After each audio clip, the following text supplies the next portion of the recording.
Apples like these here at Pfeiffer Farms are just one of many crops that depend on the honeybee for pollination.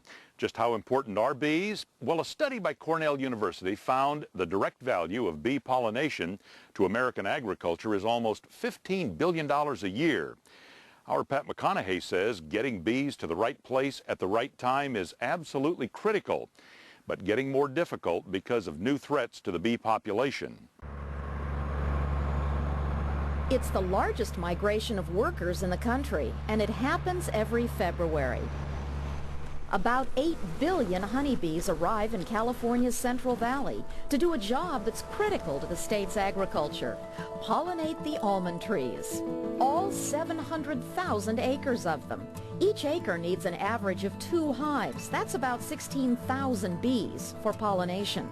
Do the math and you'll see that more than 1 million hives are needed for the almond crop alone. And with only half that number of hives year-round in California, growers here must call on men like Brent Woodworth to bring in hundreds of thousands of hives to make up for the shortage. This season, Woodworth and his crew have trucked in nearly 4,000 hives from his business in North Dakota. On this day, most of the colonies survive the ride in good health. We lose about 25 to 30% of all of our colonies every year just to die off certain, not necessarily any particular diseases, but queens go bad, and there's just an awful lot of things that happen. Another precaution Woodworth takes is waiting till nightfall to deliver the hives. The darkness and cooler temperatures keep the bees from becoming aggressive.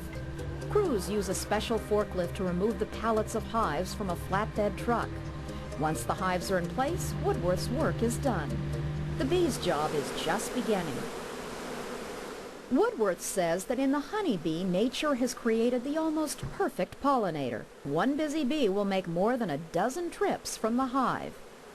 So Brent, what is this yummy looking stuff that kind of looks like sweet potatoes to me? It's just a high protein content of soy flour, and then we mix honey with it and feed it right to the bees. How many bees are in one colony like this? Right now there's probably about 8,000 bees in each one of these colonies. One of Woodworth's tools of the trade is something called a smoker. It takes the aggressiveness out of the bees so he can work with them even in short sleeves. Bees are essential to almost all fruit and nut growers. If a tree doesn't get pollinated, it simply won't produce. TOSTE, who puts Woodworth's hives on his 200 acres of almond trees in the San Joaquin Valley, says so far no one's come up with a better way to pollinate. Because you have to have 2 varieties, at least 2 varieties, to get a cross-pollination, then you don't have any option but to have a bee visit one flower, then fly to another with the pollen on them and deposit it on in the parts of that flower, and then you get a nut. With prices on the rise in recent years, some 6,000 farmers are now in the business here. Acreage is expanding. More trees equal more bees. More than 1 million hives are pouring into orchards this season, but with the industry booming, growers expect they're going to need more like 2 million to actually pollinate all the new trees that are expected to bear nuts by 2010. And that means big business for Woodworth. For a month's work in the orchards, his bees will bring him $500,000. That total has tripled over the past decade. But as almond acreage has grown, bee supplies have dwindled. Some scientists puzzle over a phenomenon of disappearing bees called colony collapse disorder. Others, viruses, and then there's a parasite called the varroa mite. The varroa mite has really wreaked a lot of havoc with the bees, simply because they are a parasite that sucks the juices right out of the bee, and when that happens, they're actually bringing in different viruses. Eric Musson is a bee specialist with the University of California in Davis. He says some of the materials used to control the exotic mites just don't work anymore.